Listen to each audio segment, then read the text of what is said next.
धर्मा कुल धर्मा शब्द का प्रयोग है या नहीं गीता में? यह भी भ्रम फैलाया गया है कि वर्ण व्यवस्था अलग है, जाति अलग है। ब्राह्मण जाति है या नहीं? जाति शब्द का अर्थ जन्म को लेकर चरितार्थ है। गीता का पहला अध्याय ही देखिए तो जाति धर्म का, कुल धर्म का वर्णन है या नहीं? और शाश्वत कहा गया, सनातन है।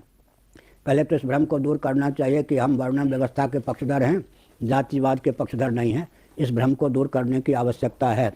योग दर्शन में जाति, आयु, भोग, प्रारब्ध के 3 फल बताए गए हैं। दूसरी बात है अंग्रेजों की कूटनीति है, क्योंकि भारत में जब तक वर्णाश्रम व्यवस्था थी तब तक शिक्षा, रक्षा, अर्थ और सेवा के प्रकल्प सबको संतुलित रूप में प्राप्त थे। आज भी मैं चुनौती देकर कहता हूँ, सनातन वर्णाश्रम व्यवस्था की ढिज्जी उड़ाकर, उसको ताक पर रखकर कोई भी वर्ग तंत्र शिक्षा, रक्षा, अर्थ और सेवा के प्रकल्प को सबको संतुलित रूप में सुलभ नहीं करा सकता। वैकल्पिक ब्राह्मण बनाकर, वैकल्पिक क्षत्रिय बनाकर, वैकल्पिक वैश्य बनाकर, वैकल्पिक शूद्र बनाकर पूरा विश्व सुरक्षित नहीं रह सकता। America, Britain, Germany, Japan, France, इनकी लाचारी है कि कालक्रम से सब कौन हो गए? वर्ण संकर। अब उनके यहाँ परंपरा प्राप्त वर्ण व्यवस्था, जातिवाद नहीं है। इसलिए वैकल्पिक वर्ण व्यवस्था, जातिवाद को क्रियान्वित कर सकते हैं। लेकिन जब वैकल्पिक ब्राह्मण बनाया जाता है, शिक्षक आदि कौन है? वैकल्पिक ब्राह्मण। वैकल्पिक क्षत्रिय बनाए जाते हैं, पुलिस, मिलिट्री आदि। वैकल्पिक वैश्य बनाए जाते हैं, वैकल्पिक शूद्र बनाए जाते हैं। तो उस वैकल्पिक ब्राह्मण, क्षत्रिय, वैश्य, शूद्र के द्वारा समाज का पोषण न होकर शोषण होता है। इस दृष्टि से मैं एक संकेत करना चाहता हूँ कि विकल्प वहाँ पर है जहाँ पर परंपरा नहीं है। दूसरी बात है कि इंग्लैंड को ले लीजिए, परंपरा प्राप्त क्षत्रियों का शासन तो वहाँ है नहीं, वर्ण संकरता है।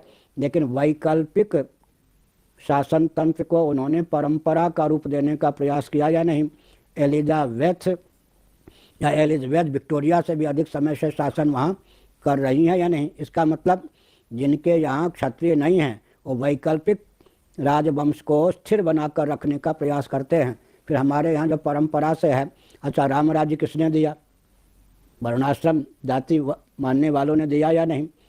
और धर्मराज्य किसने दिया? चक्रवर्ती नरेंद्र किसने दिया? वैदिक ऋषियों को किसने दिया? ये सब वर्णाश्रम व्यवस्था, जातिवाद के पक्षधर थे या नहीं? आरक्षण की दृष्टि से जो जातिवाद को ख्यापित तो परिभाषित किया गया है वो शास्त्रोक्त जातिवाद नहीं है। और कि जहाँ जाति प्रथा, वर्ण व्यवस्था परंपरा से है वहाँ वो न टूटे, तभी मानवता की रक्षा हो सकती है। मैं उदाहरण देता हूँ, जब हम विद्यालय के माध्यम से, शिक्षण संस्थान के माध्यम से वैकल्पिक ब्राह्मण बनाते हैं, समय अधिक लगता है, संपत्ति अधिक लगती है, फिर भी ब्राह्मणोचित संस्कार का आधान नहीं कर पाते। जब हम वैकल्पिक क्षत्रिय बनाते हैं, समय अधिक लगता है, संपत्ति अधिक खर्च होती है, फिर भी संस्कार का हम आधान नहीं कर पाते। यही स्थिति वैश्यों की, यही स्थिति शूद्रों की है। फिर जब हम वैकल्पिक बनावेंगे तो सफाई कर्मी अपनी इच्छा से कौन बनना चाहेगा? मजबूरी या लाचारी में कोई बनेगा। तो 5वें कॉलम में, चौथे कॉलम में तो कोई आ ही नहीं सकता है। पहले कॉलम में, दूसरे कॉलम में या तीसरे कॉलम में सब भर जाएंगे। तो कोई विभाग अधिक व्यक्ति के कारण दिशाहीन होगा, कोई विभाग व्यक्ति न मिलने के कारण दिशाहीन होगा।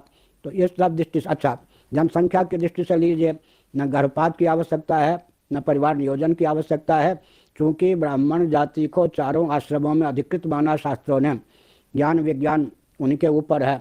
समाधि भाषा में लुप्त ज्ञान विज्ञान को प्राप्त करना, विकृत ज्ञान विज्ञान के शोधन की क्षमता प्राप्त करना।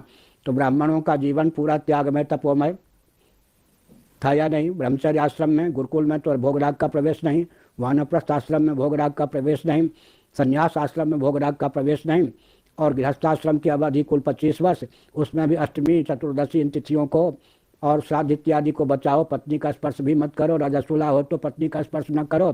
तुम सबको मार्गदर्शन देने वाले हो, तुम्हारा जीवन भोगराग से समन्वित न हो, विषय की किंकरता तुम्हारे जीवन में न पले। इन सब दृष्टियों से विचार करें तो पूरा जीवन त्यागमय, तपोमय। तो शिक्षाविद ब्राह्मणों की जितनी संख्या होनी चाहिए स्वाभाविक उससे अधिक हो ही नहीं सकती थी। क्षत्रियों को कहा गया अगर आप संन्यास ले गए तो रक्षा की व्यवस्था संतुलित नहीं रहेगी, अब वानप्रस्थ आश्रम तक सीमित रहो और धर्म युद्ध से कभी मुकरो मत। क्षत्रियों की जितनी संख्या होनी चाहिए थी उससे अधिक हो ही नहीं सकती थी। वैश्यों को कहा गया वानप्रस्थ और संन्यास से दूर रहिए, ब्रह्मचर्य आश्रम और गृहस्थाश्रम तक सीमित रहिए ताकि कृषि, गौरक्ष, वाणिज्य का प्रकल्प, अर्थ का प्रकल्प संतुलित रहे। शूद्रों से कहा गया सारा कुटीर उद्योग, लघु उद्योग और सेवा का प्रकल्प आपके ऊपर है। आप अगर गुरुकुल वानप्रस्थ संन्यास का दरवाजा खटखटाओगे तो वास्तव में सेवा का प्रकल्प, कुटीर उद्योग, लघु उद्योग का प्रकल्प नष्ट हो जाएगा। इसलिए आप केवल गृहस्थाश्रम तक सीमित रहो। संख्या भी सुरक्षित थी और एक पते की बात है, हर व्यक्ति की जीविका जन्म से आरक्षित थी। अगर हर व्यक्ति की जीविका जन्म से आरक्षित नहीं होगी तो जीविका के अर्जन के लिए ही सारा समाज छिन्न भिन्न हो जाएगा। इसलिए दार्शनिक, वैज्ञानिक, व्यावहारिक किसी भी धरातल पर हम सनातन जाति प्रथा, वर्णम व्यवस्था को, अच्छा अगर हम मनुष्यों में मान लें तो स्त्री की जाति, पुरुष की जाति तो आपको मानने के लिए बाध्य है, होना पड़ेगा। पशु व पक्षी की जाति मानने के लिए बाध्य होना पड़ेगा। आम में भी विविध प्रजातियां आपको मानने के लिए बाध्य होना पड़ेगा। वहाँ जाति का उल्लंघन कैसे करेंगे?